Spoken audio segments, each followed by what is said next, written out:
দেখুন, আদালতের রায় থাকলে আমাদের মানতে হবে। আর প্রথমত আমরা কেন এখানে আন্দোলনটা করছি তার কারণ আপনারা অনেকটাই জানেন, অনেকটা মানে বেশিরভাগই জানেন।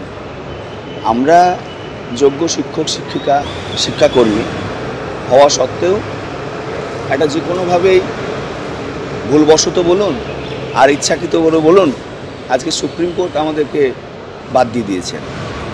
একটা ভার্ডিক এসেছে যে আমরা আর শিক্ষক নয়। যাই হোক, গত মাসের একটা এমএ ফাইলে আমরা 31শে ডিসেম্বর পর্যন্ত শিক্ষক হিসাবে স্কুলে কর্মরত থাকব। এটা কি সমাধান? তারপর আমাদের কি হবে? আমরা এই দাবিতেই আমরা লড়াই করছি, এই লড়াইয়ের ময়দানে আছি। আমরা এটাও জানি যে বর্তমানে আমরা যে আন্দোলন করছি সেই আন্দোলনের মধ্যে অনেক বিষবাও ঢুকে গেছে, আমাদেরকে বিভাজন করার নানাভাবে চক্রান্ত চলছে। আর এই চক্রান্তের মধ্যে গতকালকে যে হাইকোর্টে একটা ছিল, শুনানি ছিল, সেটাও কিন্তু সেই প্যানেলের দুজন যেটা অভিযোগকারী তারা আমাদের প্যানেলের নয়, ওরা 2013 প্যানেলে। ওরা কেন এখানে এসেছিলেন, কী কারণে এসেছিলেন, তাদের কেনই বা ডাকা হলো আমরা এটা বলতেই পারবো না। আমাদের যোগ্য শিক্ষক শিক্ষিকা অধিকার মঞ্চে তারা কেউ নয়, এমনকি 2016 সালের প্যানেলের নয় ওরা। তবুও কেন তারা এখানে এলেন, তাদেরকে ডাকা হলো এবং তারা হাইকোর্টে কেন কেস করলেন? আমরা এখানে আন্দোলন করছি, কোর্ট আমাদেরকে বলেছেন একটা অলিখিতভাবে ভার্চুয়ালি বলেছেন যে আমরা সেন্ট্রাল পার্কে গিয়ে আন্দোলনটা করবো। আমরা এখানে সেন্ট্রাল পার্কে মেট্রো স্টেশনের নিচে আছি। যদি সেরকম আজকে রায় আসে আমরা অবশ্যই আন্দোলন সেখানে নিয়ে যাব।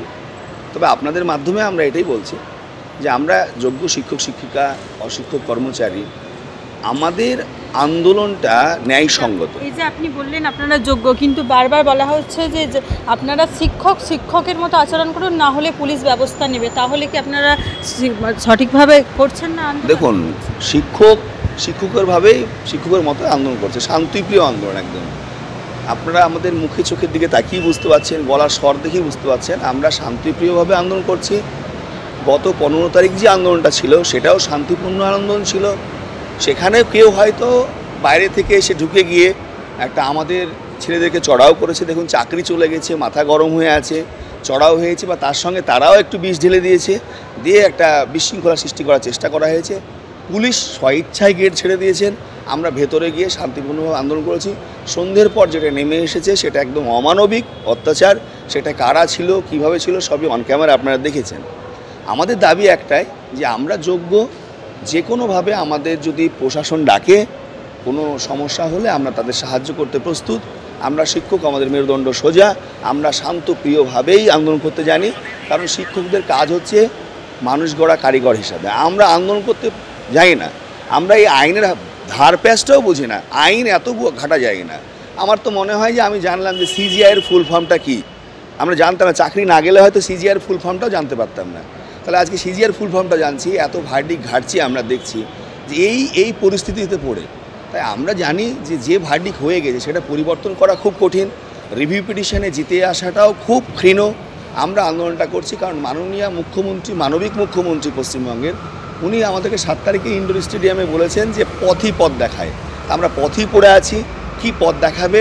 আমরা যোগ্য, কেন আমরা যোগ্য হওয়া সত্ত্বেও স্কুলে আমরা যেতে পারবো না 31শে ডিসেম্বরের পরে, তার উত্তর আমরা চাইছি। আর দ্বিতীয়ত, যে পরীক্ষা ব্যবস্থা করা হয়েছে সেই পরীক্ষা ব্যবস্থা আমরা কোনোভাবেই মানছি না, পরীক্ষা দিতে আমরা প্রস্তুত নই।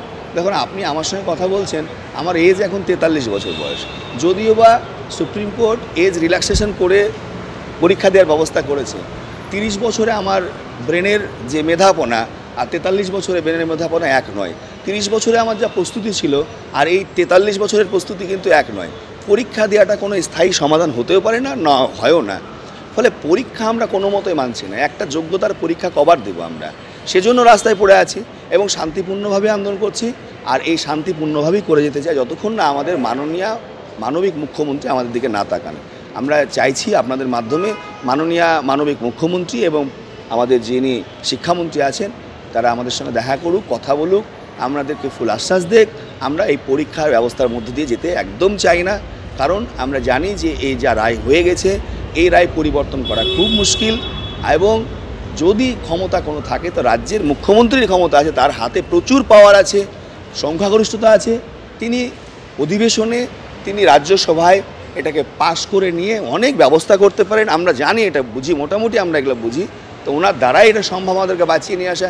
এছাড়া সুপ্রিম কোর্টে রিভিউ পিটিশনে জিতে আসার চান্স আমি তো মনে করি 0%, কোনোই নয়। তবে আমাদের পশ্চিমবঙ্গ সরকার এবং পর্ষদ যে ডেটা জমা দিয়েছেন আর রিভিউ পিটিশনের যে কারণগুলো, তথ্যগুলো তুলে ধরেছেন, খুব ভালো ভালো তথ্য তুলে ধরেছেন।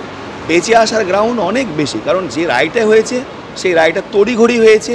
কিভাবে হলো, কেন হলো, কার দ্বারায় হলো আমরা জানি না। রায়ের মধ্যে প্রচুর ভুল আছে, প্রচুর অসঙ্গতি আছে। কারণ একদিকে যোগ্য অযোগ্য তিনি বাছাই করে দিয়েছেন, আর যোগ্য অযোগ্য বাছাই করে দেওয়ার পরে তিনি যে রায়টা দিচ্ছেন যে যোগ্য অযোগ্য বাছাই হয়ে গেছে, এটা টেন্টেড, এটা আনটেন্টেড, বাট প্রাতিষ্ঠানিক দুর্নীতি, একটা সিস্টেমেটিক ফ্রড হয়েছে, তার জন্য এদের চাকরিটা চলে গেল। তাহলে সিস্টেমেটিক ফ্রড হলো, তার জন্য আমাদের চাকরিটা চলে গেল। কিন্তু যারা সিস্টেমেটিক ফ্রডটা করলো তাদের কি বিচার হলো? এই বিচারটা কি তারা চাইলেন না? কোর্ট কিসের এটা? তাহলে বিচার, সর্বোচ্চ বিচারালয় সুপ্রিম কোর্ট যিনি, তারা যারা চুরি করলো তাদের উপর বিচার করলেন না। আবার সেই যারা চুরি করলেন তাদেরকেই পরীক্ষা দিতে বলছেন। পরবর্তী পরীক্ষাতে যে সঠিকভাবে পরীক্ষা হবে এটা কে জানে? বলুন, আপনারা বলুন, এরপরে কি পরীক্ষা সঠিকভাবে হতে পারে এদের হাতে? আমার তো মনে হয় না এরা সঠিকভাবে পরীক্ষা নেবে, আবার ওই কাজই করবে এবং অতি সন্তর্পণে চুরিগুলো করবেন। আগে করেছিলেন, ভুলভাল হয়ে গেছে, এবার তো শিখে গেলেন কীভাবে চুরি করতে হয়, বলে আবার করবেন। ফলে মুখ্যমন্ত্রী যিনি আমাদের মানবিক মুখ্যমন্ত্রী, উনিও জানেন যে ইনার ডান হাত বাম হাত, ডান দিকে বাম দিকে যেগুলো আছে এরা কতটা ভালো না ভালো উনি সব জানেন, সব বুঝেন যে হ্যাঁ এরা আমার দ্বারা নয়, আমার আশেপাশের যারা আমার নেতা মন্ত্রী আছে তারা কী করছেন, কিন্তু জেনেও তিনি পারছেন না সব কিছু করতে। তিনি অনেক কিছু পারেন, যদি একটু মানবিক হয়ে আমাদের দিকে তাকান। তাহলে আপনাদের মাধ্যমে আমরা এটাই চাইছি যে তেনার কাছে খবরটা পৌঁছাক। আমরা এখানে শান্তিপূর্ণভাবে আন্দোলন করছি, আগামী তো করতে চাই। যদি কোর্ট রায় দেয় যে আমাদেরকে এখান থেকে উঠিয়ে যেতে হবে, সেন্ট্রাল পার্কে যেতে হবে, না যেতে রাজি আছে, আমাদের কোনো সমস্যা নেই। ফিরহাদ হাকিম বলছেন যে এভাবে আন্দোলন করলে তো সুপ্রিম কোর্টের রায় বদল হবে না, নাটক বন্ধ করুন। আপনাদের এই আন্দোলনটাকে উনি নাটক বলেছেন। দেখুন, প্রত্যেকের ভাবনা চিন্তার একটা নিজস্ব জায়গা আছে। উনি এত বড় মাপের একজন মন্ত্রী, দেশের মানে এই রাজ্যের একটা জনপ্রতিনিধি, তার মুখ দিয়ে যদি এটা নাটক মনে হয় বেরোয়, তাহলে এটা দুঃখজনক আমাদের শিক্ষক মহলের কাছে।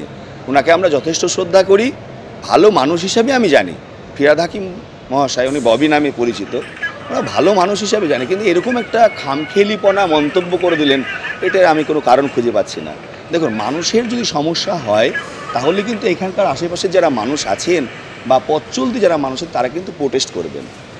কেউ প্রোটেস্ট করে না, বরঞ্চ এই আশেপাশে থেকে আমাদেরকে সাহায্য করা হচ্ছে, জল দেওয়া হচ্ছে, খাবার নিয়ে আসা হচ্ছে, নানানভাবে আমাদেরকে সাহায্য করছেন, মেন্টালি সাহায্য করছেন, সঙ্গে সঙ্গে আর্থিক সাহায্য করছেন এবং আমাদের শারীরিক যেন কষ্ট না হয় তার জন্য সাহায্য করছেন। আর এই রাস্তাটা ব্লক হয়ে আছে, পাশের রাস্তা দিয়ে ডাইরেক্ট একটা গাড়ি আছে, পিছন দিক দিয়ে যাচ্ছে গাড়ি, কোনো সমস্যা নেই। উনি কেন নাটকের কথা বললেন না জানি না। আর আমরা আন্দোলন করলে সুপ্রিম কোর্টের রায় পরিবর্তন হবে কি হবে না সেটা সুপ্রিম কোর্ট জানেন, আর আন্দোলন করলে রিভিউ পিটিশন টিকবে না সেটাও সুপ্রিম কোর্ট জানেন। আন্দোলনের মধ্য দিয়ে সুপ্রিম কোর্টের সঙ্গে কোনো এখানে সম্পর্ক নেই, কারণ সুপ্রিম কোর্ট তথ্যের উপরে জাজমেন্ট দেয়, তথ্য যেমন সরবরাহ করা হবে তেমন জাজমেন্ট দেয়। আমাদের পশ্চিমবঙ্গ সরকারের যে এসএসসি এবং মধ্যশিক্ষা পর্ষদ, এরা যে দুর্নীতি করেছে, যে তথ্যগুলো দিয়েছে তার উপরে বিচার হয়েছে। সঠিক তথ্য দিত সঠিক বিচার হতো, তথ্য তো সঠিকভাবে দেওয়া হয়নি, ফলে সমস্যাগুলো হয়ে এসেছে। আমরা এটা এই বক্তব্য সমর্থন করি না, আমার মনে হয় না ওনার নিজস্ব বক্তব্য এটা। উনি একজন ভালো মানুষ, এটা নিজস্ব বক্তব্য নয়, হয়তো কারো দ্বারা পরিচিত হয়ে বলেছে।